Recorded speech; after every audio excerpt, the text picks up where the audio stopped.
নমস্কাৰ মোৰ নাম হৈছে কমলেশ্বৰ বড়ো আৰু মই আপোনালোকক সকলোকে স্বাগতম জনাইছো কেএসকে এডুকেৰ চেনেলটোলৈ যিসকলে এডিআৰিৰ কাৰণে ষ্টাডি আৰম্ভ কৰি দিছে অসম পুলিচৰ কাৰণে পঢ়া আৰম্ভ কৰি দিছে ডিএইচএস নন টেকনিকেলৰ কাৰণে পঢ়া আৰম্ভ কৰি দিছে আপোনালোকৰ পঢ়াখিনি যাতে এমসিকিউৰ জৰিয়তে ৰিভিজন হয় সেই কাৰণে এই সিৰিজটো লৈ অহা হৈছে এই ক্লাছবিলাক লৈ অহা হৈছে মই এটা প্লেলিষ্ট বনাম আৰু প্লেলিষ্টৰ নাম দিম MCQ প্ৰেক্টিস এণ্ড ৰিভিজন ইয়াতে যিমানবিলাক ক্লাছ আহিব সেই ক্লাছবিলাকত MCQৰ জৰিয়তে বস্তুখিনি ৰিভিজন হ'ব আপোনাৰ পঢ়াখিনি ৰিভিজন হ'ব আজি হৈছে 1 নম্বৰ ক্লাছ আৰু এই সিৰিজত আমি বিশেষকৈ জিকে গণিত সায়েন্স সোশ্যাল ষ্টাডি আৰু কাৰেন্ট এফেয়াৰ্স এইখিনি সাবজেক্টৰ পৰা যাতে আপোনাৰ ৰিভিজন হয় হেতু মই ইয়াতে ফোকাস কৰিম এনেতো আমি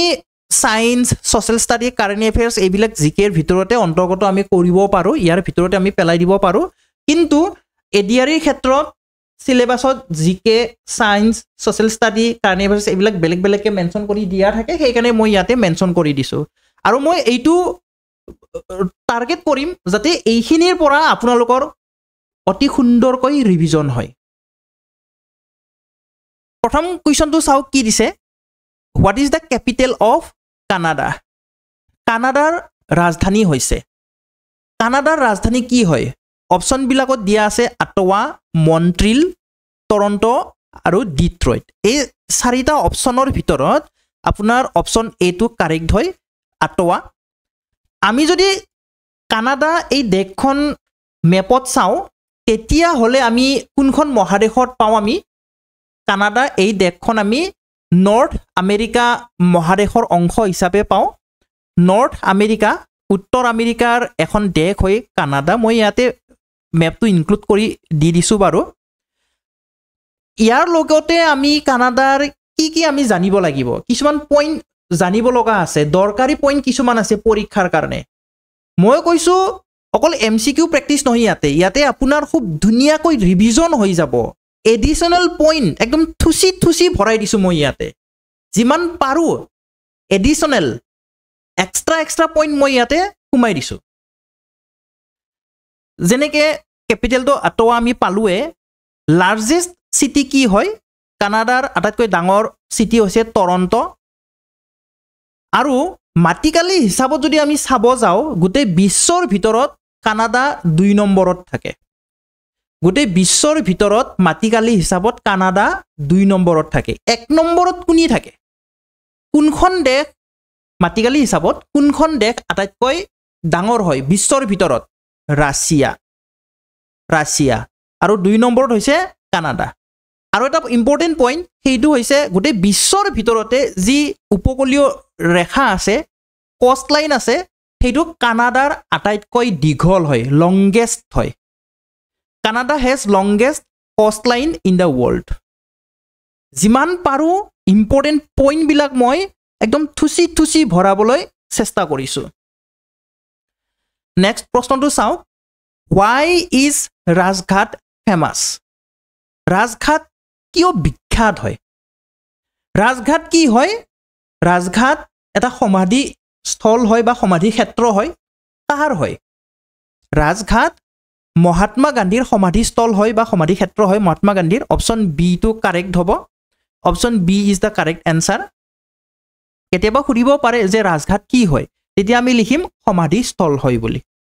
মহাত্মা গান্ধীৰ সমাধিস্থলৰ নাম কি হয় ৰাজঘাট হয় মই ইয়াতে কেইবাজনৰ ইয়াতে দি দিছো মহাত্মা গান্ধীটো আমি পঢ়িলো ৰাজঘাট মহাত্মা গান্ধীৰ সমাধিস্থলৰ নাম হৈছে ৰাজঘাট একেদৰে জৱাহৰলাল নেহৰুৰ সমাধিস্থলৰ নাম কি হয়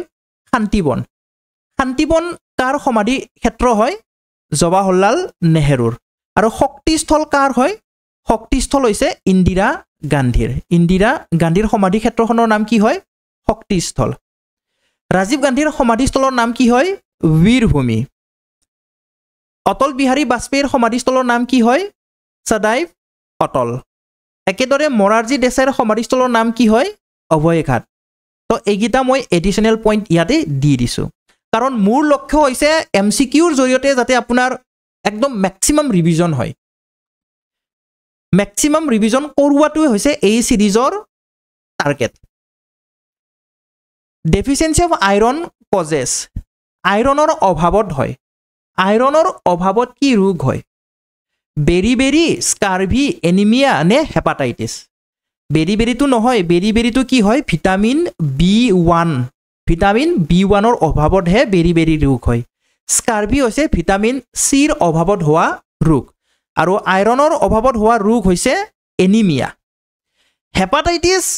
অভাৱত নহয় ডেফিচিয়েন্সি ডিজিজ নহয় ই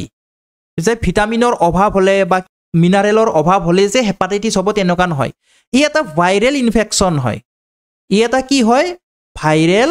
ইনফেকচন হয় আৰু ই ক'ত ক্ৰিয়া কৰে ক'ত এফেক্ট কৰে ই পৰীক্ষাত প্ৰায় সোধা দেখা যায় লিভাৰত এফেক্ট কৰে next which of the following states has a common border with Pakistan তলৰ কোনখন ৰাজ্যৰ পাকিস্তানৰ লগত উমৈহতীয়া সীমা আছে গুজৰাট মহাৰাষ্ট্ৰ গোৱা হাৰিয়ানা তো এই চাৰিটা অপচনৰ ভিতৰত আপোনাৰ গুজৰাটটো কাৰেক্ট হ'ব গুজৰাটে পাকিস্তানৰ সৈতে বাউণ্ডাৰী শ্বেয়াৰ কৰে মই ইয়াতে মেপত দেখুৱাই দিবলৈ চেষ্টা কৰিছো চাওক কোনকেইখন ৰাজ্যই পাকিস্তানৰ লগত বৰ্ডাৰ শ্বেয়াৰ কৰে গুজৰাট ৰাজস্থান আৰু পাঞ্জাব এই তিনিখন ৰাজ্যই পাকিস্তানৰ লগত বৰ্ডাৰ শ্বেয়াৰ কৰে ইফালে আছে ইউনিয়ন টেৰিটৰি লাডাখ আৰু জম্মু কাশ্মীৰ এই দুখন হৈছে ইউটি দুখন কেন্দ্ৰীয় শাসিত অঞ্চল আৰু তিনিখন ষ্টেট আৰু দুখন ইউনিয়ন টেৰিটৰি যিয়ে নেকি পাকিস্তানৰ লগত বৰ্ডাৰ শ্বেয়াৰ কৰে নেক্সট ইয়াতে এটা গণিত আহিছে চাও এইটো অলৰেডি পৰীক্ষাত অহা প্ৰশ্ন হয় একেবাৰে ইজি হয় দুটা সংখ্যা a আৰু b ৰ যোগফলক বৰ্গ কৰাত c পোৱা গল দুটা সংখ্যা a আৰু b ৰ কথা কৈছে a আৰু b যোগ কৰিব দিছে যোগ কৰি কেনে বৰ্গ কৰিব দিছে বৰ্গ কৰিলে কি পায় বৰ্গ কৰিলে c পায় প্ৰথম লাইনটোত আমাক কৈ দিছে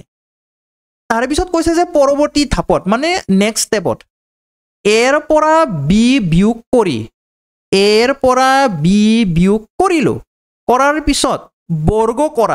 বৰ্গ কৰাত কি পায় ডি পায় বুলি কৈছে ডি পোৱা গল চি মাইনাছ ডি এ আৰু বিত প্ৰকাশ কৰিলে প্ৰকাশ ৰাশিটো হ'ব চি মাইনাছ ডি আমি উলিয়াব লাগে ইয়াতে বেলেগ একো নহয় ইয়াতে আপোনাক এটা ফৰ্মুলা সুধিছে ইয়াতে আৰু সেই ফৰ্মুলাটো কি হয় চাওক a plus b whole square minus a minus b whole square এই ফৰ্মুলাটো সুধিছে কুৱেশ্যনটোত আপোনাক ডাইৰেক্টলি কৈ দিয়া নাই যে এই ফৰ্মুলাটোৰ মান কিমান হয় বুলি ডাইৰেক্টলি কৈ দিয়া নাই কুৱেশ্যনটোত অকমান মানে বনাই দিছে আৰু এটা ডিজাইন কৰি দিছে কুৱেশ্যনটোত okay a plus b whole square এই c ৰ ভ্যালু হয় c ৰ value a plus b whole square হয় d ৰ ভ্যালু কি হয় a minus b whole square হয় হয়নে নহয় তো ইয়াৰ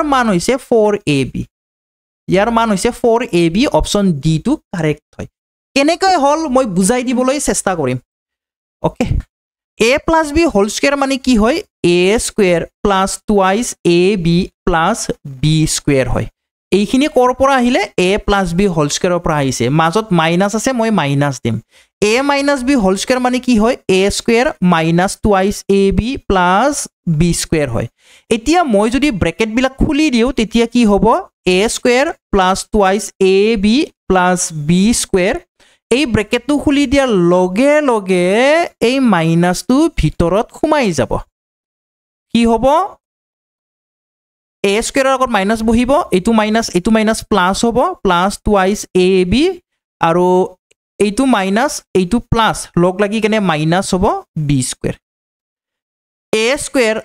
square কাটা যাব b square কাটা যাব থাকিলে twice ab লগ লাগিলে হল 4ab এইটো এটা ডাইৰেক্ট ফৰ্মুলা হয় মনত ৰাখিব a plus b whole square minus a minus b whole square ইয়াৰ ভ্যালুটো হৈছে 4ab এই ফৰ্মুলাটো খুদিছে বেলেগ একো নহয় নেক্সট এইটো কোৱেশ্চন চাও একেবাৰে ইজি হয় এই বৰ্গমূল বিলাক দেখা পাই কেনে স্কয়াৰ ৰুট বিলাক দেখা পাই কেনে হয়তো কিছুমানে ভয় খাব পাৰে ভয় নাখাব একদম ইজি হয় বেলেগ একোৱে নাই ইয়াতে কমন ল'ব লাগে কাটাকাটি কৰিব লাগে ভগ্নাংশত ভাঙিব লাগে পাস ওকে চাওক একবাৰ লিখি দিছো বাৰু 1 প্লাস ওপৰত যেনেকৈ আছে সেনেকৈ লিখিম 1 প্লাস 2 ৰুট 2 প্লাস 3 ৰুট 3 তলত চাওক তলত মই কি কৰিম এই দুটা মই এক্সচেঞ্জ কৰি লম পজিশনটো এক্সচেঞ্জ কৰি লম কিয় কাৰণ আমাৰ এই ৰুটটো মাজত আছে কাৰণে মই এই ৰুটটো থাকাটো মই মাজত লৈ আহিম ওকে এক্সচেঞ্জ কৰিলে কিবা বদলাও হয় নেকি কিবা সেন্স আহি যায় নেকি মানে ভ্যালুৰ ক্ষেত্ৰত কিবা ইফাল কিফাল হয় নেকি চাওক মই যদি 3 + 2 লিখো ইয়াক মই 2 + 3 হিচাপেও লিখিব পাৰো একো প্ৰবলেমে নাই নে বেলেগ কিবা হৈ যায় লিখিব পাৰো হয় নে নহয় তো একেদৰে আমি ইয়াতো লিখিব পাৰিম 2 + 4 ৰুট 2 আৰু 6 ৰুট 3 এই দুটা মই জাগাটোহে খলাই লিখিছো যেনেকৈ মই ক'লো 2 + 3 ইয়াক মই উলুটাকেও 3 + 2 হিচাপে লিখিব পাৰো একো আমাৰ প্ৰবলেম নাই সেম ভ্যালুকে আমি পাও তো যেহেতু প্লাসত আছে সেই কাৰণে মই এই দুটা পজিশনটো চেঞ্জ কৰি দিছো খলাই দিছো পজিশনটোহে খলাই দিছো হা এতিয়া আপুনি লক্ষ্য কৰক ওপৰত 1 আছে তলত 2 আছে তাৰমানে তলৰটো দুগুণ হৈ আছে ওপৰত 2 আছে ইয়াতে 4 আছে দুগুণ হৈ আছে ইয়াতে 3 আছে ইয়াতে 6 আছে দুগুণ হৈ আছে তাৰ মানে কথাটো কি হল মই এইখিনিৰ পৰা তলৰ এইখিনি লাইনৰ পৰা মই 2 এটা কমন ল'ব পাৰিম চাওক ইয়াতো 2 আছে ইয়াতে 4 আছে ইয়াতে 6 আছে গুটিকেইটা কি হয় 2ৰ একোটা মাল্টিপল হয় গুণিতক হয় সেইকাৰণে মই 2 এটা কমন ল'ব পাৰিম তেতিয়া কি থাকিব 1 + 2 ৰুট 2 + 3 ৰুট 3 থাকিব আৰু ওপৰত কি আছে 1 + 2 ৰুট 2 + 3 ৰুট 3 এতিয়া চাওক 1 + 2 ৰুট 2 + 3 ৰুট 3 1 + 2 ৰুট 2 + 3 ৰুট 3 একে হল একে হোৱাৰ কাৰণে এইখিনি কাটা যাব এইখিনি কাটা যোৱাৰ পিছত কি হ'ব চাওক 1 + 1/2 এতিয়া এই 1 টো কৰ পৰা আহিলে তলে উপৰে কাটা গল ওপৰত 1 থাকি যাব তো কি হল 1 + 1/2 1 + 1/2 মানে কি হয় 2 1 * 2 ওপৰৰ লগত 1 যোগ কৰিলে কি হ'ব 3 হ'ব 3/2 হৈছে ইয়াৰে কাৰেক্ট এনসাৰ অপচন সি টো হৈছে কাৰেক্ট এনসাৰ লাহে লাহে কৈ বুজাই দিবলৈ মই চেষ্টা কৰিছো এইখিনিতে এটা ইনফৰমেশন দি যাও যি সকল ব্যক্তিয়ে আগন্তুক এডিআৰিৰ কাৰণে প্ৰস্তুতি চলোৱা আৰম্ভ কৰিছে অসম পুলিচৰ কাৰণে প্ৰস্তুতি চলোৱা আৰম্ভ কৰিছে ডিএইচএছৰ কাৰণে প্ৰস্তুতি চলোৱা আৰম্ভ কৰিছে আৰু গণিত কেনেদৰে পঢ়িম কি পঢ়িম একো যদি বুজি নাপায় বেসিক যদি আপুনি নাজানে তেতিয়া হলে কেএসকে এডুকেৰ এন্ড্ৰইড এপ্লিকেশনটো গুগল প্লে ষ্টৰৰ পৰা ডাউনলোড কৰি লৈ ল'ব এই এপ্লিকেশনটোত মই গণিতৰ কমপ্লিট কোৰ্স বনাই থৈ দিছো একেবাৰে বেসিকৰ পৰা আলোচনা কৰা হৈছে 100টাৰ ওপৰত ক্লাস আছে 100টাৰ ওপৰত ক্লাস আছে চেপ্টাৰ ওয়াইজ ক্লাস কৰি থোৱা আছে আৰু প্ৰতিটো চেপ্টাৰৰে পিডিএফ আছে লগতে সেকশনাল ওয়াৰ্কশিট প্ৰভাইড কৰা হৈছে যাতে আপোনালোকে ক্লাসৰ জৰিয়তে কি শিকিলে কিবা শিকিলে নে নাই যাতে নিজকে চেক কৰি চাব পাৰে সেই কাৰণে সেকশনাল ওয়াৰ্কশিটটো দিয়া হৈছে ৰেকৰ্ডেড ক্লাস হয় বৰ্তমান গুটেখিনি ৰেকৰ্ডেড ক্লাস হয় 100টাৰ ওপৰত ক্লাস আছে আপুনি চেক কৰিব পাৰে কেএসকে এডুকেৰ এপ্লিকেশনটো গুগল প্লে ষ্টৰৰ পৰা ডাউনলোড কৰি লৈ ল'ব ডেমো ক্লাস দিয়া আছে আপুনি চেক কৰিব নেক্সট এই কোৱেশ্চনটো চাওক যদি cos থিটাৰ মান 5/13 হয় তেন্তে sin থিটাৰ মান কি হ'ব একেবাৰে ইজি হয় বেসিকৰ পৰা দিছে আমি এটা ত্ৰিভুজ আঁকি লম ইয়াতে চাওক cos থিটা বুলি ক'লে কি হয় ৰেশিওটো প্ৰথমতে জানিব লাগিব a b c এটা ত্ৰিভুজ হয় আৰু এই কোণটো মই থিটা বুলি ধৰি লৈছো যদি মই এই কোণটো থিটা বুলি ধৰি লও তেতিয়া হলে cos থিটা মানে কি হয় cos থিটা মানে হৈছে adjacent side divided by হাইপোটেনিউজ okay অতিভুজ তো ইয়াতে কি দিয়া আছে চাওক 5 দিয়া আছে 5 টো কি হয় এডজাসেন্ট সাইড সন্নিহিত বাহু আৰু 13 টো হৈছে হাইপোটেনিয়াস ওকে ইয়াতে অতিভুজ এইটো হৈছে হাইপোটেনিয়াস অতিভুজ 13 আৰু এডজাসেন্ট সাইড হৈছে এই BC কিমান দিয়া আছে 5 দিয়া আছে ওকে আমাক উলিয়াব কি দিছে উলিয়াব দিছে sin theta মানে কি হয় যেটো এংগল লোৱা যায় সেই এংগলৰ অপোজিট সাইড ডিভাইডেড বাই কি হয় হাইপোটেনিয়াস তো ইয়াতে চাও এই এংগল C টো লোৱা কৈছে বা থিটা টো লোৱা কৈছে ইয়াৰে অপোজিট সাইড টো হৈছে AB অপোজিট সাইড টো কেনেকৈ পাম এতিয়া আমি পাইথাগোৰাছৰ সূত্ৰটো এপ্লাই কৰি কেনে পাম ওকে পাইথাগোৰাছৰ সূত্ৰটো কি হয় AB স্কয়াৰ প্লাস ইয়াতে BC স্কয়াৰ এবাৰ লিখি দিছো বাৰু BC square is equal to AC square হয়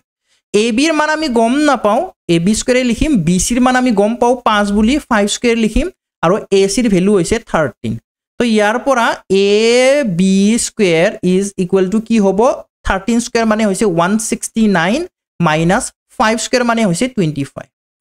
তো ইয়াৰ পৰা AB ৰ ভ্যালু কি হ'ব AB ৰ ভ্যালু হ'ব আন্ডাৰ ৰুট 169 ৰ পৰা 25 মাইনাস কৰিলে কি থাকিব 144 আৰু 144 ৰ বৰ্গমূল হৈছে 12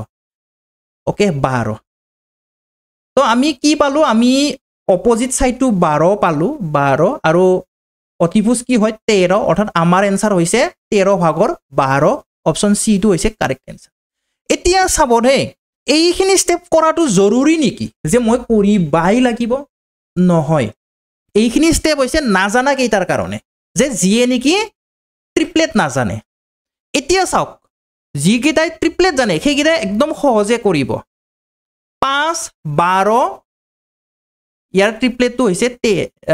13 ওকে 5 13 দিয়া আছে ট্ৰিপলেটটো হ'ব 12 5 12 13 এটা ট্ৰিপলেট হয় ঠিক আছে 13 টো অতিভুজ হিচাপে দিয়া আছে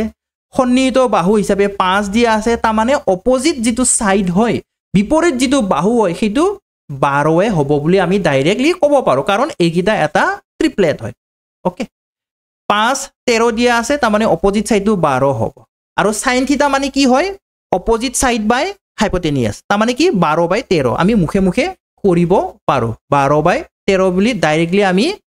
ক'ব পাৰো ওকে এইগিটা হৈছে যিগিটাই ট্ৰিপলেট না জানে যিগিটাই পাইথাগোৰাছৰ সূত্ৰ জানে সেই পাইথাগোৰাছৰ সূত্ৰ ব্যৱহাৰ কৰি কেনে নেক্সট সাবসাৰ্কুট উৎসৱ প্ৰধানত কত পালন কৰা হয় সাবসাৰ্কুট যি ফেষ্টিভেল হয় হেতু কোনটো ষ্টেটত পালন কৰা হয় নাগালেণ্ড মেঘালয় মিজোৰাম নে মণিপুৰ মিজোৰামটো কাৰেক্ট এনসাৰ হ'ব মিজোৰামটো হৈছে কাৰেক্ট এনসাৰ সাবসাৰ্কুট যি উৎসৱ হয় হেতু মিজোৰামত পালন কৰা হয় এতিয়া আমাৰ নৰ্থ ইষ্টত কি উৎসৱ পালন কৰা হয় মই ইয়াতে লিষ্ট দি দিছো আকবা কৈছো মই এই ক্লাছৰ মেইন লক্ষ্যটো হৈছে যাতে ম্যাক্সিমাম ৰিভিজন হয় অৰুণাচল প্ৰদেশ চাওক অৰুণাচল প্ৰদেশত কি উৎসৱ পালন কৰা হয় লোজাৰ ড্ৰি সলুং ওকে এইগিটা হৈছে উৎসৱ যি কেইটা অৰুণাচল প্ৰদেশত পালন কৰা হয় নেক্সট নাগালেণ্ডত হৰ্ণবিল ফেষ্টিভেল পালন কৰা হয় হৰ্ণবিল উৎসৱটো পালন কৰা হয় পৰীক্ষাত খুবে আহি থাকে যে হৰ্ণবিল ফেষ্টিভেলটো কোনখন ষ্টেটত পালন কৰা হয় কত পালন কৰা হয় নাগালেণ্ডত পালন কৰা হয় লগতে আছে Naju festival Busu festival Mimkut festival next আহিব মণিপুৰত কি ফেষ্টিভেল পালন কৰা হয় সৈৰাওবা ফেষ্টিভেল পালন কৰা হয় পৰীক্ষাত আহি থাকে সৈৰাওবা ফেষ্টিভেল সিংবা ফেষ্টিভেল সংগাই ফেষ্টিভেলো পৰীক্ষাত আহে সংগাই ফেষ্টিভেল সৈৰাওবা ফেষ্টিভেল এগিটা পৰীক্ষাত অহা দেখা যায় নেক্সট আহিব মিজোৰামত সাবসাৰ্কুট উৎসৱটো পালন কৰা হয় ত্ৰিপুৰাত খৰ্চি পূজা পালন কৰা হয় মেঘালয়ৰ নংগ্ৰেম ডেন্স ফেষ্টিভেল আৰু ৱাংগালা ফেষ্টিভেল এইটো পৰীক্ষাত আহে ৱাংগালা ফেষ্টিভেল আৰু নংগ্ৰেম ডেন্স ফেষ্টিভেল এই দুটা পৰীক্ষাত খুবে আহি থাকে মেঘালয়ত পালন কৰা হয় লগতে সিকিমত কি উৎসৱ পালন কৰা হয় সাগাৰেৱা পৰীক্ষা নাহে লচুং ফেষ্টিভেল অসমৰ মই দিয়া নাই কাৰণ অসমত কি কি উৎসৱ পালন কৰা হয় আপোনালোকে সকলোৱে জানে অলৰেডি ওকে তো ইয়াৰে ভিতৰত চাওক এতিয়া এই মেপখন চাওক নৰ্থ ইষ্টৰ অৰুণাচল প্ৰদেশটো চাওক মাটিকালি হিচাপত নৰ্থ ইষ্টৰ আটাইতকৈ লাৰ্জেষ্ট ষ্টেট নৰ্থ ইষ্টৰ দেই উত্তৰ পূৰ্বাঞ্চলৰ আটাইতকৈ ডাঙৰ ৰাজ্য হৈছে অৰুণাচল প্ৰদেশ মাটিকালি হিচাপত আৰু যদি জনসংখ্যা হিচাপত চাওঁ তেতিয়াহ'লে অসম হয় অসম আসাম কি হয় পপুলেশ্যন ৱাইজ লাৰ্জেষ্ট ষ্টেট আৰু এৰিয়া ৱাইজ হৈছে অৰুণাচল প্ৰদেশ নেক্সট চাওঁ সায়েন্সৰ হয় উষ্ণতা কেলভিন স্কেলৰ পৰা সেলসিয়াছ স্কেললৈ ৰূপান্তৰ কৰিবলৈ তুমি প্ৰদত্ত উষ্ণতাৰ পৰা বা লগত কি কৰিব লাগিব আমি চাওক উষ্ণতা আমি জুখো উষ্ণতা আমি কি স্কেলত জুখিব পাৰোঁ উষ্ণতা আমি কেলভিন স্কেলত জুখিব পাৰোঁ সেলসিয়াছ স্কেলত জুখিব পাৰোঁ আৰু ফাৰেনহাইট স্কেলত জুখিব পাৰোঁ এই কুৱেশ্যনটোত কেলভিন আৰু সেলসিয়াছৰ কথা কৈছে গতিকে মই ইয়াতে কম যে কি কৰিব লাগে কেলভিন স্কেলৰ পৰা যদি ডিগ্ৰী সেলসিয়াছলৈকে লৈ যোৱা তেতিয়াহ'লে 273 মাইনাছ কৰিব লাগিব কি ক'লোঁ কেলভিন স্কেলৰ পৰা যদি ডিগ্ৰী সেলসিয়াছত লৈ যোৱা যি মান দিয়া থাকে তাৰে পৰা 273 মাইনাছ কৰিব লাগিব আকৌ যদি ডিগ্ৰী সেলসিয়াছৰ পৰা কেলভিন স্কেললৈকে লৈ যোৱা তেতিয়াহ'লে 273 প্লাছ কৰিব লাগিব ইয়াতে কৈছে কি যে কেলভিন স্কেলৰ পৰা নিব দিছে কেলভিন স্কেলৰ পৰা সেলসিয়াছ স্কেললৈকে নিব দিছে গতিকে আমি কি কৰিম মাইনাছ কৰিম কি মাইনাছ কৰিম 273 মাইনাছ কৰিম 273 আমি মাইনাছ কৰিব লাগিব ওকে কাৰণ কেলভিনৰ পৰা সেলসিয়াছলৈকে ৰূপান্তৰ কৰিব দিছে সায়েন্সৰে এটা প্ৰশ্ন হয় চাওক ডিএইচএছৰ কাৰণে ভেৰি ভেৰি ইম্পৰ্টেণ্ট হয় প্ৰদত্ত বিক্ৰিয়াটো কিহৰ এটা উদাহৰণ কি দিছে কপাৰ সালফেটে জিংকৰ লগত বিক্ৰিয়া কৰিছে আৰু উৎপন্ন কৰিছে কপাৰ আৰু জিংক সালফেট বিক্ৰিয়াটো ভালদৰে অবজাৰ্ভ কৰিব কপাৰ সালফেট ইমান ধুনীয়াকৈ শান্তিপূৰ্ণভাৱে জীয়াই আছিল একদম ধুনীয়াকৈ শান্তিপূৰ্ণভাৱে আছে কপাৰ সালফেট আহিলে থাৰ্ড পাৰ্টি এটা জিংক এটা আহিল জিংক আহি কেনে কি কৰিছে এই কপাৰ সালফেটৰ পৰা কপাৰক গলটি মাৰি ওলাই দিছে কপাৰ সালফেটৰ পৰা কপাৰক গলটি মাৰি ওলাই দিছে কোনে জিংকে ওলাই দি কিনে কি কৰিছে এই কপাৰৰ জেগাত বহিছে হয়নে নহয় চোৱা ইয়া সালফেটৰ লগত কপাৰহে আছিল কপাৰক গলটি মাৰি জিংক বহিল আৰু ইয়াক একলাশৰীয়া কৰি দিলে কপাৰক তো এই যিটো বিক্ৰিয়া হয় এইটো কিহৰ এটা উদাহৰণ হয় এনে বিক্ৰিয়াৰ কি আছে সংযোজন বিক্ৰিয়া আছে বিযোজন বিক্ৰিয়া আছে অপসৰণ বিক্ৰিয়া আছে তাপগ্ৰাহী বিক্ৰিয়া আছে তাপবৰ্জী বিক্ৰিয়া আছে ইংৰাজীত কম্বিনেশ্যন ৰিয়েকশ্যন ডিসপ্লেসমেন্ট ৰিয়েকশ্যন আৰু আছে অক্সিডেশ্যন ৰিয়েকশ্যন আছে ৰিডাকশ্যন ৰিয়েকশ্যন আছে ডাবল ডিসপ্লেসমেন্ট ৰিয়েকশ্যন আছে হয়নে নহয় আৰু এইবিলাক ক্লাছ 10ৰ সায়েন্সৰ চেপ্টাৰ 1ত আছে ওকে তো যিটো এক্সাম্পল দিছে আমাক সেইটো হৈছে ডিসপ্লেসমেন্ট ৰিয়েকশ্যন অপসৰণ বিক্ৰিয়া অপসৰণ গলটি মাৰি ওলাই দিয়াটো অপসৰণ বিক্ৰিয়া বুলি কয় সংযোজন বিক্ৰিয়াত কি হয় দুটা বা তিনিটা লগ লাগি কেনে মাত্ৰ এটাহে উৎপন্ন হয় যেনেকৈ ফৰ এক্সাম্পল যদি মই দিওঁ অক্সিজেন আৰু হাইড্ৰজেন এই দুটা লগ লাগি কেনে কি হয় পানী উৎপন্ন হয় পানী বুলি এটাহে হ'ল অক্সিজেন আৰু হাইড্ৰজেন দুটাই লগ লাগি পানী উৎপন্ন কৰিলে তো এইটো হৈছে সংযোজন বিক্ৰিয়াৰ এটা উদাহৰণ okay next question wildlife week in India is celebrated from ভাৰতত বন্যপ্ৰাণী সপ্তাহ পালন কৰা হয় ভাৰতত বন্যপ্ৰাণী সপ্তাহ কেতিয়া পালন কৰা হয় আমাক তাৰিখ দিছে 5 to 7 June 2nd to 8 October 1st to 8 March 2nd to 8 September তো এই চাৰিটা অপশ্যনৰ ভিতৰত অপশ্যন বি টো হৈছে correct answer 2nd to 8 October হয় অক্টোবৰ মাহৰ 2 তাৰিখৰ পৰা 8 তাৰিখলৈকে বন্যপ্ৰাণী সপ্তাহ পালন কৰা হয় আৰু এই 2025 চনৰ মানে এই বছৰৰ থিমটো কি হয় human wild life coexistence human wild life coexistence current affairs আমাৰ এইখিনিতে অকমান কভাৰ হৈ গল লগতে এটা কোৱেশ্চন দিব পাৰে যে environment forest and climate change ইয়াৰে ইউনিয়ন মিনিষ্টাৰ কোন হয় environment forest and climate change ইয়াৰে মিনিষ্টাৰ কোন হয় শ্ৰী ভূপেন্দ্ৰ যাদৱ হয় মনত ৰাখিবলৈ চেষ্টা কৰিব আৰু বন্যপ্ৰাণী সপ্তাহ কেতিয়া পালন কৰা হয় অক্টোবৰ মাহৰ প্ৰথম সপ্তাহত 2 তাৰিখৰ পৰা 8 তাৰিখ নেক্সট নৰৱেজিয়ান এবেল পুৰস্কাৰ প্ৰতি বছৰে দেশ ক্ষেত্ৰত প্ৰদান কৰা হয় এবেল পুৰস্কাৰ বুলি এটা পুৰস্কাৰ আছে প্ৰতি বছৰে দিয়া হয় কোনটো ফিল্ডত দিয়া হয় লিটাৰেচাৰ ম্যাথমেটিক্স ফিজিক্স নে আৰ্কিটেকচাৰ ম্যাথমেটিক্স হয় অপশ্যন বি টো হৈছে কাৰেক্ট এনসাৰ নৰৱেত প্ৰদান কৰা হয় এই পুৰস্কাৰটো এবেল পুৰস্কাৰ আৰু এই বছৰৰ এবেল পুৰস্কাৰ কোনে পাইছে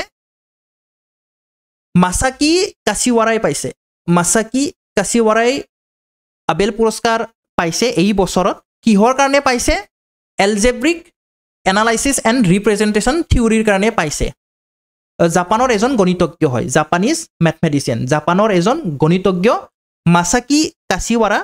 যিয়ে নেকি এলজেব্ৰিক এনালাইসিস এণ্ড ৰিপ্ৰেজেন্টেশন থিওৰিৰ কাৰণে এবেল পুৰস্কাৰ পাবলৈ সক্ষম হৈছে প্ৰতি বছৰে দিয়া হয় নেক্সট এটা গণিত আহিছে কি দিছে চাওক যদি চিৰ আই বিৰ আয়তকৈ 20% বেছি হয় আৰু বিৰ আই এৰ আয়তকৈ 25% বেছি হয় তেন্তে চিৰ আই এতকৈ কিমান শতাংশ বেছি হ'ব এইবিলাক অলৰেডি এডিআৰই পৰীক্ষাত অহা প্ৰশ্ন হয় ইয়াতে এ বি আৰু সি তিনিজন ব্যক্তিৰ কথা কৈছে প্ৰথমতে কৈছে যে চিৰ যি ইনকাম হয় সেই ইনকামটো বিতকৈ 20% বেছি হয় বুলি কৈছে 20% বেছি হয় আকৌ আমাক কৈছে যে বিৰ যি ইনকাম হয় সেই বিৰ ইনকামটো এৰ ইনকামতকৈ 25% বেছি হয় ওকে তাৰমানে আমি যদি এৰ ইনকামটো গম পাও 25% বেছি কৰি দিলে বিৰ ইনকামটো পাই যাম বিৰ ইনকামটো পোৱাৰ পিছত 20% বেছি কৰি দিলে চিৰ ইনকামটো পাই যাম আৰু তাৰে পৰাই আমি উলিয়াব পাৰিম যে সিয়ে এতকৈ কিমান পাৰ্সেন্ট বেছি পায় আমি নাজানো কাৰণে ক্যালকুলেশনটোত যাতে ইজি হয় সেই কাৰণে মই এ 100 টকা পাই বুলি মই ধৰি লম এ 100 টকা পাই বিয়ে যেহেতু এতকৈ 25% বেছি হয় 100 টকাৰ 25% মানে 25 100 টকাৰ 25% মানে 25 মানে 25 টকা বেছি পায় বিয়ে এতকৈ 25 টকা বেছি পায় সেই কাৰণে বিৰ হ'ব 125 টকা 25 টকা বেছি পায় 25% বেছি পায় 125 মানে 25 এতিয়া বিতকৈ সিয়ে পায় 20% বেছি এতিয়া 125 ৰ 20% কিমান হ'ব 20% মানে হৈছে 20/100 কাৰ উলাম 125 ৰ উলাম 20 ৰে 20 1 গুণ 20 20 5 গুণ 100 5 ৰে 125 কাটিলে হ'ব 25 তাৰ মানে কথাটো হল সিয়ে বিতকৈ 25 টকা বেছি পায় 20% বেছি মানে 25 টকা বেছি পায় গতিকে 125 ৰ লগত 25 যোগ কৰিলে পাম আমি 150 টকা সিয়ে বিতকৈ 20% বেছি পায় তাৰ মানে 125 টকা 20% মানে 25 টকা 25 টকা বেছি পায় সেই কাৰণে হৈ গল 150 টকা আমাক খুদিছে যে এই সিয়ে এতকৈ কিমান টকা মানে পাৰ্সেন্টত কিমান বেছি পায় এতিয়া চাব ইটো চাও কিমান বেছি হৈ আছে এ পাই 100 টকা সি পাই 150 টকা তো আমি ডাইৰেক্টলি ক'ব পাৰো যে 50 টকা বেছি পাই আছে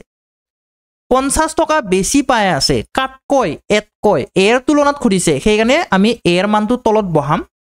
এইটো আমি ভগ্নাংশটো পালো ফ্ৰেকশনত নিব কাৰণে আমি 100 ৰে মাল্টিপ্লাই কৰিম তেতিয়া আমি পাৰ্সেন্টেজত নিব কাৰণে আমি 100 ৰে মাল্টিপ্লাই কৰিম তেতিয়া আমি পাৰ্সেন্টেজটো পাই যাম 100 কাটা যাব তেতিয়া থাকিলে 50 50% অপশন বি টো হৈছে correct answer okay option B টো হৈছে কাৰেক্ট আনসাৰ আশা কৰোঁ বুজি পাইছে একেবাৰে শৰ্ট হয় বেছি ক্যালকুলেশন নাই দুই এটা স্টেপতে আমাৰ এনসাৰ ওলাই যায় নেক্সট কোৱেশ্চনটো চাওক ত্ৰিকোণমিতিৰে হয় কোনোবা এটা টাৱাৰৰ বা ছায়া ইয়াৰ দৈৰ্ঘ্যৰ √3 গুণ হয় টাৱাৰৰ শীৰ্ষ বিন্দুৰ পৰা ইয়াৰ উঠন কোণ কিমান হ'ব চাওক এইটো এটা টাৱাৰ হয় এ বি কি হয় এ বি হৈছে টাৱাৰ ইয়াৰ ছায়াটো এইটো হয় ছায়াটো হৈছে এইটো বি সি হৈছে A B টাৱাৰটোৰ Chhaya okay A B টাৱাৰৰ উচ্চতা কিমান হয় আমি গম নাপাওঁ আমি ধৰি লৈছো x বুলি ধৰি লৈছো উচ্চতা টাৱাৰৰ উচ্চতা হৈছে x আমি গম নাপাওঁ কাৰণে x ধৰিছো ছায়াটো √3 গুণ হয় √3 গুণ মানে √3 পূৰণ কৰি দিব লাগে √3x হ'ব ইয়াৰ ছায়াৰ দৈৰ্ঘ্য এটা উঠন কোণ কোনটো হয় কোনটো উঠন কোণ বুলি কয় এই যে বি বিন্দুৰ পৰা আমি এই টাৱাৰৰ যেটো শীৰ্ষ বিন্দু হয় যেটো টপ হয় টাৱাৰৰ টপ তাক আমি যদি চকুৰে চাও যেটো এংগল বনিব ইয়াতে বিৰ ফালৰ পৰা যদি আমি এই ওপৰৰ পইণ্টটো চাও তেতিয়া কিবা এটা এংগল বনিব এইটো এংগল বনিব এইটোকে কোৱা হয় এংগল অফ ইলেভেশন ইয়াকে কোৱা হয় উঠন কোণ বুলি ইয়াক আমি থিতা বুলি ধৰিম আৰু এই থিতাৰ মানকে উলিয়াবলৈ দিছে এ বি টো হৈছে কি হয় হাইপোটেনিয়াস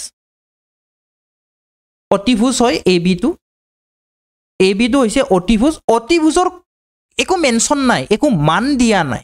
এই কাৰণে অতিভুজৰ যেটো একো মান দিয়া নাই সেই কাৰণে আমি tan ভ্যালুটো লম tan ৰেশিওটো লম আমি tan থিতা মানে কি হয় যেটো এংগল লোৱা সেই এংগলৰ অপোজিট সাইড ডিভাইডেড বাই এডজাসেন্ট সাইড ওকে tan থিতা অপোজিট সাইড হৈছে x এই থিতাৰ এংগলৰ অপোজিট সাইড হৈছে x আৰু এডজাসেন্ট সাইড হৈছে √3x ইয়াতে x কাটা যাব কি থাকি যাব তেতিয়া 1/√3 থাকি যাব tan কিমান ডিগ্ৰী হলে 1/√3 হয় tan 30 ডিগ্ৰী হলেহে 1/√3 হয় গতিকে আমি ক'ব পাৰো থিতাৰ মান কি হয় থিতাৰ মান হৈছে 30 ডিগ্ৰী থিতাৰ মান 30 ডিগ্ৰী হলেহে 1/√3 টো পোৱা যায় কাৰণ tan 30 ডিগ্ৰী মান হৈছে 1/√3 ওকে এইখিনি একোৱে নাই পৰীক্ষাৰ অহা প্ৰশ্ন এইটো নেক্সট কোৱেশ্চনটো চাওক ভাৰতীয় সংবিধান কেতিয়া গ্ৰহণ কৰা হৈছিল The Constitution of India was adopted on কেতিয়া গ্ৰহণ কৰা হৈছিল ভাৰতীয় সংবিধান 26 নৱেম্বৰ 1949 চনত অপচন সি টো হৈছে কাৰেক্ট আনসাৰ অপচন সি টো হৈছে ইয়াৰে শুদ্ধ উত্তৰ কাৰ্যকৰী কেতিয়া হৈছিল কাৰ্যকৰী গ্ৰহণটো বাৰু 26 নৱেম্বৰ 1949 চনত হল কাৰ্যকৰী কেতিয়া হৈছিল কাৰ্যকৰী হৈছিল came into effect 26 জানুৱাৰী 1950 came into effect কাৰ্যকৰী হৈছিল 26 জানুৱাৰী 1950 চনত next what does article 61 of Indian Constitution deal with ভাৰতীয় সংবিধানৰ অনুচ্ছেদ 61 কি বিষয়ক সূচায় 61 আৰ্টিকল 61 কিহৰ লগত জড়িত হয় impeachment of president option B টো হৈছে ইয়াৰে কাৰেক্ট আনসাৰ ৰাষ্ট্ৰপতিৰ ওপৰত মহা অভিযোগ অপচন বি টো হৈছে কাৰেক্ট আনসাৰ বাকি ফান্ডামেন্টাল ডিউটিজ কোনটো আৰ্টিকলত আছে ফান্ডামেন্টাল ডিউটিজ পাৰ্ট 4a এৰ আৰ্টিকল 51a আছে আৰ্টিকল 51a আছে ফান্ডামেন্টাল ডিউটিজ আৰু বৰ্তমান কিমানটা ফান্ডামেন্টাল ডিউটি আছে 11টা ফান্ডামেন্টাল ডিউটি আছে ফাইনান্সিয়েল ইমাৰ্জেন্সি কোনটো আৰ্টিকলত আছে ফাইনান্সিয়েল ইমাৰ্জেন্সি কোনটো আৰ্টিকলে কয় ফাইনান্সিয়েল ইমাৰ্জেন্সিৰ কথা আৰ্টিকল 360 আৰ্টিকল 360 এ কয় আৰু ন্যাশনাল ইমাৰ্জেন্সি কোনটো আৰ্টিকলত আছে আৰ্টিকল 352 আৰ্টিকল 352 ন্যাশনাল ইমাৰ্জেন্সিৰ কথা আছে নেক্সট কোৱেশ্চন পূৰ্ণ Swaraj was declared in which session of Congress পূৰ্ণ স্বৰাজ কংগ্ৰেছৰ কোনটো অধিৱেশনত ঘোষণা কৰা হৈছিল যিমান কিটা অপচন দিছে ইয়াৰ ভিতৰত লাহোৰ সেশন অপচন সি টো কাৰেক্ট হয় পূৰ্ণ স্বৰাজ লাহোৰ অধিৱেশনত ঘোষণা কৰা হৈছিল পূৰ্ণ স্বৰাজ ভেৰি ভেৰি ইম্পৰ্টেন্ট হয় তাৰ কাৰণে ইয়াৰ ওপৰত মই কেইটামান পইণ্ট দি দিছো লাহোৰ সেশন 1929 চনৰ 19 ডিচেম্বৰত ইণ্ডিয়ান নেশ্যনেল কংগ্ৰেছে পূৰ্ণ স্বৰাজৰ যি ৰিজলিউশ্যন হয় সেই ৰিজলিউশ্যনটো পাছ কৰিছিল পূৰ্ণ স্বৰাজৰ যি ৰিজলিউশ্যন হয় সেই ৰিজলিউশ্যনটো পাছ কৰিছিল কেতিয়া 1929 চনৰ 19 ডিচেম্বৰ তাৰিখে লাহোৰ ছেছনত ওকে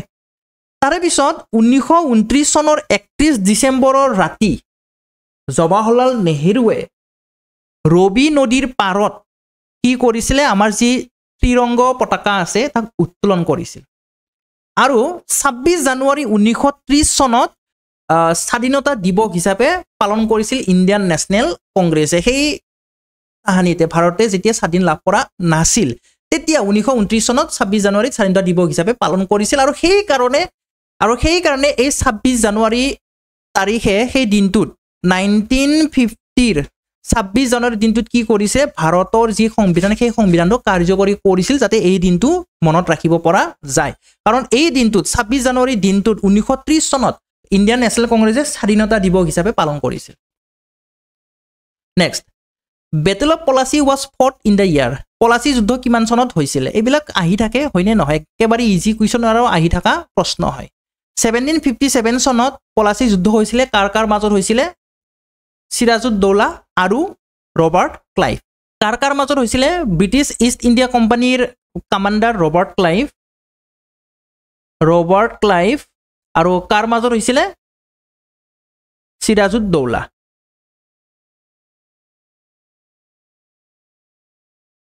সিৰাজউদ্দৌলাৰ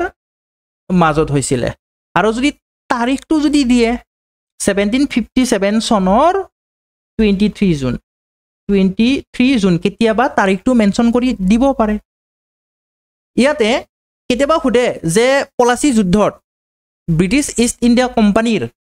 কমাণ্ডাৰ কোন আছিলে এনেকৈ সুধি দিয়ে ৰবাৰ্ট ক্লাইভ আৰু ইফালে সিৰাজউদ্দৌলাৰ চিফ কমাণ্ডাৰ কোন আছিলে যিয়ে নেকি গাদ্দাৰী কৰিছিল কি নাম আছিল মীৰ জাফৰ যিয়ে নেকি গাদ্দাৰী কৰিছিল next question Bhutia dance is performed in which of the following states Bhutia নৃত্য তলৰ কোনখন ৰাজ্যত পৰিৱেশন কৰা হয় ভুটীয়া নৃত্য কোনখন ৰাজ্যত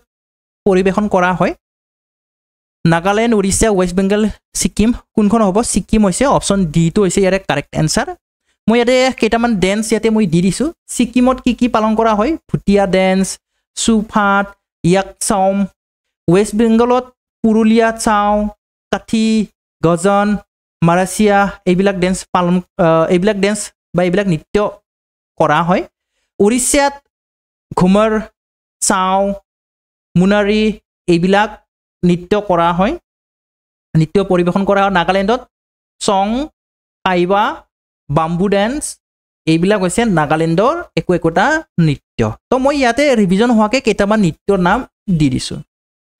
নেক্সট চাওক ভাৰতৰ প্ৰথম প্ৰতিৰক্ষা মন্ত্ৰী কোন আছিলে ভাৰতৰ প্ৰথম ডিফেন্স মিনিষ্টাৰ কোন আছিলে ফাৰ্ষ্ট ডিফেন্স মিনিষ্টাৰ কোন আছিলে অপশ্যন চিটো হৈছে কাৰেক্ট এনচাৰ বলদেৱ সিং ভাৰতৰ প্ৰথম ডিফেন্স মিনিষ্টাৰ হৈছে বলদেৱ সিং মই ইয়াতে প্ৰথম কেইটামান মিনিষ্টাৰৰ নাম দি দিছোঁ যেনেকৈ হোম মিনিষ্টাৰ কোন আছিলে ফাৰ্ষ্ট প্ৰথমটো দিছোঁ প্ৰথম হোম মিনিষ্টাৰ কোন আছিলে চৰ্দাৰ বল্লভভাই পাটেল প্ৰথম ল মিনিষ্টাৰ কোন আছিলে ডক্টৰ বি আৰ আম্বেদকাৰ প্ৰথম ফাইনেন্স মিনিষ্টাৰ কোন আছিলে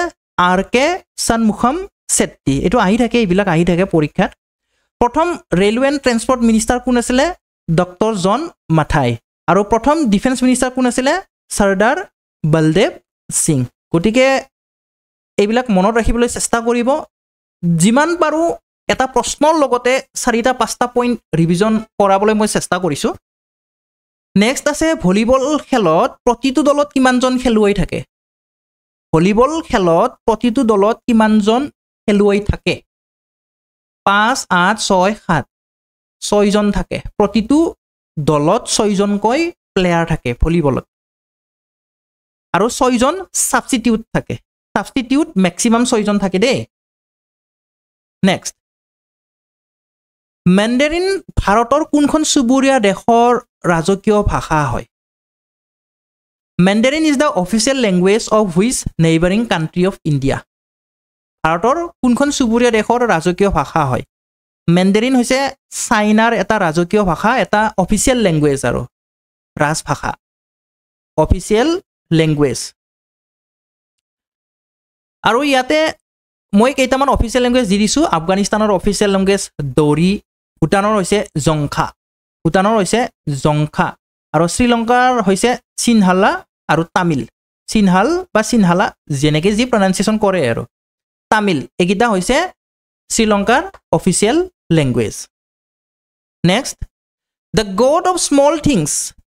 এই নামৰ পুথিখন কোনে লিখিছিলে পৰীক্ষাত বাৰে বাৰে আহি থাকে the god of small things এই পুথিখন লিখিছিলে কোনে অৰুন্ধতী ৰয় অপশ্যন বিটো কাৰেক্ট হ'ব পৰীক্ষাত এইকাৰণে আহি থাকে কাৰণ এইখনে প্ৰথম কি হয় ভাৰতৰ বা ভাৰতীয় লিখা এখন পুথি হয় বা নভেল হয় যিয়ে নেকি বুকাৰ প্ৰাইজ পাবলৈ সক্ষম হৈছিল সেইকাৰণে পৰীক্ষাত বাৰে বাৰে দিয়ে সেইকাৰণে পৰীক্ষাত বাৰে বাৰে দিয়া দেখা যায় ফাৰ্ষ্ট ইণ্ডিয়ান হয় অৰুন্ধতী ৰয় যিয়ে নেকি বুকাৰ প্ৰাইজ পাবলৈ সক্ষম হৈছিলে আৰু নভেলখনৰ নাম হৈছে the god of small things কেতিয়া পাইছিলে ইন 1997 এনেকুৱা বিশেষ টপিকবিলাকৰ পৰা বা বিশেষ এটা ইভেণ্টৰ পৰা পৰীক্ষা প্ৰশ্ন অহা দেখা যায় নেক্সট RIDFৰ সম্পূৰ্ণ নাম কি RIDF ইয়াৰ সম্পূৰ্ণ ফৰ্মটো কি হয় RIDF rural infrastructure development fund হয় অপশ্যন বিটো হৈছে কাৰেক্ট এনচাৰ আৰু ইয়াক নাবাৰ্ডৰ আণ্ডাৰত ক্ৰিয়েট কৰা হৈছিলে ইন 1995-96ত নাবাৰ্ড কি হয় national bank for agriculture and rural development হয় ইয়াৰে আণ্ডাৰত 1995-96ত ইয়াক ক্ৰিয়েট কৰা হৈছিলে আৰু ইয়াৰ মেইন অবজেক্টিভটো আছিলে to provide loans to state government ৰাজ্য চৰকাৰক লোন দিয়া আৰু ৰাজ্য চৰকাৰে অন কৰা যি কৰ্পৰেশ্যন সেই কৰ্পৰেশ্যনবিলাকক লোন দিয়া হৈছে ইয়াৰে মেইন অবজেক্টিভ আৰু RIDF ইয়াৰে ফুল ফৰ্মটো কি হয় ৰুৰেল ইনফ্ৰাষ্ট্ৰাকচাৰ ডেভেলপমেণ্ট ফাণ্ড হয় কাৰ আণ্ডাৰত পৰে এইটোও কিন্তু পৰীক্ষাত অহা দেখা যায় ই নাবাৰ্ডৰ আণ্ডাৰত বা নাবাৰ্ডে এই ফাণ্ডটো মেনেজ কৰে নেক্সট ভাৰত ত্যাগ আন্দোলন কিমান চনত আৰম্ভ হৈছিলে একদম ইজি কুৱেশ্যন একেবাৰে বাৰে বাৰে ৰিপিট হোৱা প্ৰশ্ন আৰু সকলোৱে জানে 1942 এতিয়া কুইট ইণ্ডিয়া মুভমেণ্টৰ লগত কিছুমান পইণ্ট আপুনি মনত ৰাখিব লাগিব কিছুমান পইণ্ট ইম্পৰ্টেণ্ট হয় একদম বাৰে বাৰে ৰিপিট হৈ থাকে কোনটো অধিৱেশনত কংগ্ৰেছৰ কোনটো অধিৱেশনত কুইট ইণ্ডিয়া মুভমেণ্টটো লঞ্চ কৰা হৈছিলে বম্বে অধিৱেশনত বম্বে ছেছনত ইয়াক লঞ্চ কৰা হৈছিলে কোনে লঞ্চ কৰিছিল মহাত্মা গান্ধীয়ে লঞ্চ কৰিছিল 8 আগষ্ট 1942 8 আগষ্ট 1942 ইয়াক মহাত্মা গান্ধীয়ে লঞ্চ কৰিছিলে কৰ পৰা লঞ্চ কৰিছিল এইটো ADRত অলৰেডি আহিছে গোৱালিয়া টেংক মৈদান যাক নেকি বৰ্তমান নাম সলনি কৰি কেনে আগষ্ট ক্ৰান্তি মৈদান বুলি ৰখা হৈছে মুম্বাইত আছে আগষ্ট ক্ৰান্তি মৈদান এইটো অলৰেডি ADRত আহিছে কিন্তু এই পইণ্টটো ADRত অলৰেডি আহিছে কি বুলি আহিছিল যে মহাত্মা গান্ধীয়ে কুইট ইণ্ডিয়া মুভমেণ্টটো কৰ পৰা আৰম্ভ কৰিছিল এনেকৈ প্ৰশ্ন আহিছিল আগষ্ট ক্ৰান্তি মৈদানৰ পৰা ক'ত আছে মুম্বাইত আছে আৰু কি শ্লোগান দিছিলে ডু অৰ ডাই শ্লোগানটো দিছিল গতিকে বহুকেইটা পইণ্ট ইয়াতে আপোনাৰ ৰিভিজন হৈ গ'ল যে কুইট ইণ্ডিয়া মুভমেণ্ট কিমান চনত আৰম্ভ কৰা হৈছিল 1942 তাৰিখটো যদি সোধে 8 আগষ্ট কি হয় 8 আগষ্ট হয় কি অধিৱেশন বম্বে অধিৱেশন কৰ পৰা আগষ্ট ক্ৰান্তি মৈদানৰ পৰা ক'ত আছে মুম্বাইত আছে কি শ্লোগান ডু অৰ ডাই কিমানটা পইণ্ট আপোনাৰ ৰিভিজন হৈ গ'ল ইয়াতে ইমানখিনি আছিলে আজিৰ এই ক্লাছটোত আশা কৰোঁ আপোনালোকৰ খুব ধুনীয়াকৈ ৰিভিজন হৈছে এই ক্লাছৰ জৰিয়তে যদি ক্লাছটো ভাল লাগিলে তেতিয়াহ'লে লাইক কৰিব কমেণ্ট কৰি জনাব কেনেকুৱা লাগিলে আৰু বন্ধু বান্ধৱীক শ্বেয়াৰ কৰি দিব যদি চেনেলটো ছাবস্ক্ৰাইব কৰা নাই ছাবস্ক্ৰাইব কৰি লৈ ল'ব এই ইউটিউবত যিমানবিলাক ক্লাছ ফ্ৰী ক্লাছ হয় সেই ফ্ৰী ক্লাছৰ PDF বিলাক মই KSK এডুকেট টেলিগ্ৰাম চেনেলত আপলোড কৰি দিওঁ যদি আপুনি টেলিগ্ৰাম চেনেলত জইন হোৱা নাই জইন হৈ লৈ ল'ব নামটো হৈছে KSK এডুকেট ধন্যবাদ